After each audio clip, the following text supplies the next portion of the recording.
நம்ம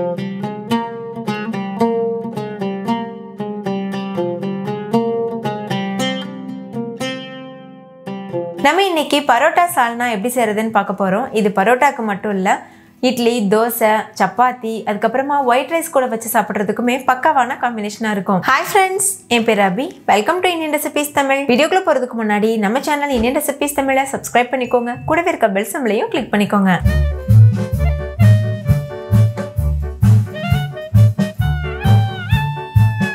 ஃபர்ஸ்ட் இந்த ரெசிபி பண்றதுக்கு ஒரு கடாயில 2 டேபிள் ஸ்பூன் எண்ணெய் சேர்த்துக்கோங்க.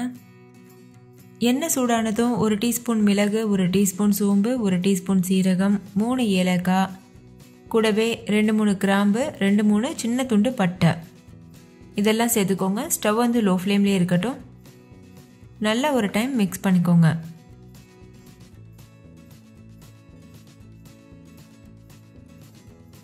இப்போ இது கூட ஒரு கைப்பிடி அளவு சின்ன வெங்காயம் தோல் உரிச்சிட்டு சேர்த்துக்கோங்க. சேர்த்துட்டு நல்லா மிக்ஸ் பண்ணிக்கோங்க. நீங்கள் சின்ன வெங்காயமுக்கு பதிலாக பெரிய வெங்காயம் யூஸ் பண்ணலாம். அப்படி யூஸ் பண்ணுறதா இருந்தால் ஒரு பெரிய சைஸ் வெங்காயத்தை 1-2 கட் பண்ணிவிட்டு சேர்த்துக்கோங்க. கூடவே 2 பெரிய சைஸ் தக்காளி கட் பண்ணிவிட்டு சேர்த்துக்கோங்க. இதெல்லாம் நம்ம வதக்கிட்டு அரைக்க தான் போகிறோம், அதனால் 1-2 கட் பண்ணி சேர்த்தாவே போதும். இப்போ இது நல்லா வதங்கிருச்சு. ஸ்டவ் ஆஃப் பண்ணிவிட்டு எண்ணெயிலேருந்து தனியாக வெளியில் எடுத்துகிட்டு ஒரு மிக்சி ஜாருக்கு மாற்றிக்கோங்க. முழுமையாக ஆறுனதுக்கப்புறமா தான் அரைக்கணும். இது கூடவே 1/4 கப் அளவுக்கு தேங்காவை பொடியாக கட் பண்ணிவிட்டு சேர்த்துக்கோங்க. அடுத்து இது கூட 1 டேபிள் ஸ்பூன் கசகசா, 4-5 முந்திரி பருப்பு தண்ணியில் 1/2 மணி நேரம் ஊற வச்சு வச்சுருக்கேன். அந்த தண்ணி கூடவே அப்படியே சேர்த்துருங்க. இப்போ இதை எந்த அளவுக்கு முடியுமோ அந்த அளவுக்கு ஃபைன் பேஸ்ட்டாக அரைச்சி எடுத்துக்கோங்க. இது ஒரு ஓரமாக இருக்கட்டும். ஒரு குக்கர் சூடுபடுத்திக்கோங்க. அதில் 2 டேபிள் ஸ்பூன் எண்ணெய் சேர்த்துக்கோங்க. எண்ணெய் சூடானதும் 2 பிரிஞ்சி இலை சேர்த்துக்கோங்க. கூடவே 1 டீஸ்பூன் சோம்பு சேர்த்துக்கோங்க. தாளிதம் நல்லா பொரிஞ்சதுக்கப்புறமா 1 பெரிய சைஸ் வெங்காயத்தை பொடியாக கட் பண்ணிவிட்டு சேர்த்துக்கோங்க. சேர்த்துட்டு வெங்காயத்தோட பச்சை வாசனை போகிற வரைக்கும் நல்லா வதக்கிடுங்க.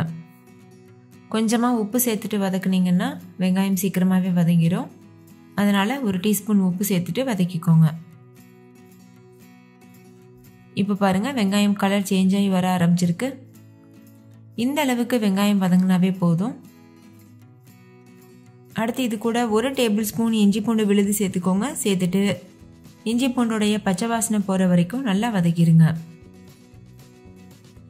இஞ்சி பூண்டு பேஸ்ட்டு சேர்த்ததுமே லேசாக அடிப்பிடிக்க ஆரம்பிக்கும்.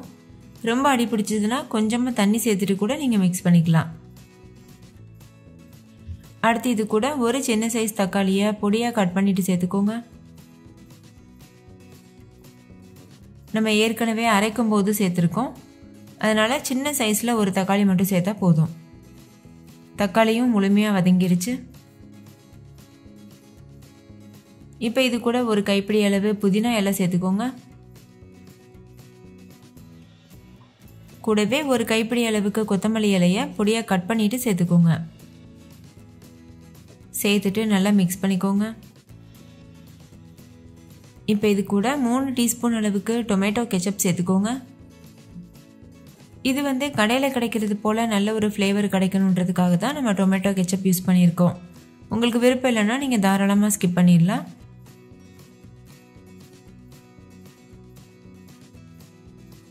அடுத்து இது கூட கொஞ்சமாக உப்பு சேர்த்துக்கோங்க. இப்போ ஸ்டவ்வை லோ ஃப்ளேம்லேயே வச்சுட்டு இது கூட மசாலாஸ்லாம் சேர்த்துடலாம். 1 டீஸ்பூன் மிளகாத்தூள், 1 டீஸ்பூன் மல்லித்தூள், 1 டீஸ்பூன் கரம் மசாலா, 1/4 டீஸ்பூன் மஞ்சள் தூள் இதெல்லாம் சேர்த்துக்கோங்க. மிளகாத்தூள் மல்லித்தூள்லாம் நம்ம எப்படி வீட்டிலேயே அரைக்கணும்னு நான் ஏற்கனவே வீடியோ அப்லோட் பண்ணியிருக்கேன். அதை செக் பண்ணி பாருங்கள், உங்களுக்கு யூஸ்ஃபுல்லாக இருக்கும். மசாலா சேர்த்ததுக்கப்புறமா ஒரு டைம் நல்லா கலந்துக்கோங்க. 1 நிமிஷத்துக்கு வேக வச்சா போதும். அந்த எண்ணெயிலேயே இந்த மசாலா வதங்கணும்.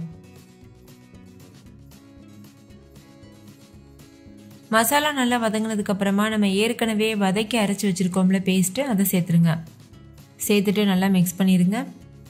இதை நம்ம ஏற்கனவே வதக்கிட்டோன்றதுனால இந்த டைமில் ரொம்ப நேரம் குக் பண்ணணும்னு அவசியம் கிடையாது.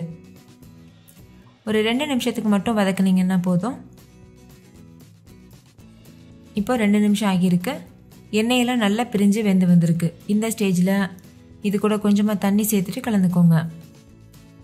எவ்வளோ தண்ணி வேணுமோ உங்களுடைய கிரேவி கன்சிஸ்டன்சி பொறுத்து நீங்கள் சேர்த்துக்கலாம். குக்கர் மூடி போட்டு மூடிட்டு ஹை ஃப்ளேமில் வச்சு 2 விசில் வச்சுக்கோங்க. விசில் வந்ததுக்கப்புறமா ஸ்டவ் ஆஃப் பண்ணிவிட்டு ப்ரெஷர் தானாக ரிலீஸ் ஆனதுக்கப்புறமா தான் குக்கர் மூடி ஓப்பன் பண்ணணும். ஃபைனலாக இதில் கொஞ்சமாக கொத்தமல்லி இலைகள் கட் பண்ணி தூவிட்டு நீங்கள் சர்வ் பண்ணிடலாம். ரொம்ப டேஸ்டியான பரோட்டா சால்னா சூப்பராக தயாராகிருச்சு. நீங்களும் கண்டிப்பாக உங்கள் வீட்டில் ட்ரை பண்ணி பாருங்கள். இது பரோட்டா கூட மட்டும் கிடையாது, சப்பாத்தி சாதம் கூட வச்சு சாப்பிட்றதுக்குமே பக்காவான காம்பினேஷனாக இருக்கும். ஸோ மிஸ் பண்ணிடாமல் ட்ரை பண்ணி பாருங்கள். ஓகே ஃப்ரெண்ட்ஸ், இந்த சால்னா உங்கள் எல்லாருக்கும் ரொம்ப பிடிச்சிருந்துச்சுல? பிடிச்சிருந்தா லைக் பண்ணுங்கள், உங்கள் ஃப்ரெண்ட்ஸ் கூட ஷேர் பண்ணுங்கள். இன்னொரு சூப்பரான ரெசிபியோட நான் உங்களை சந்திக்கிறேன். தேங்க்யூ, பாய்.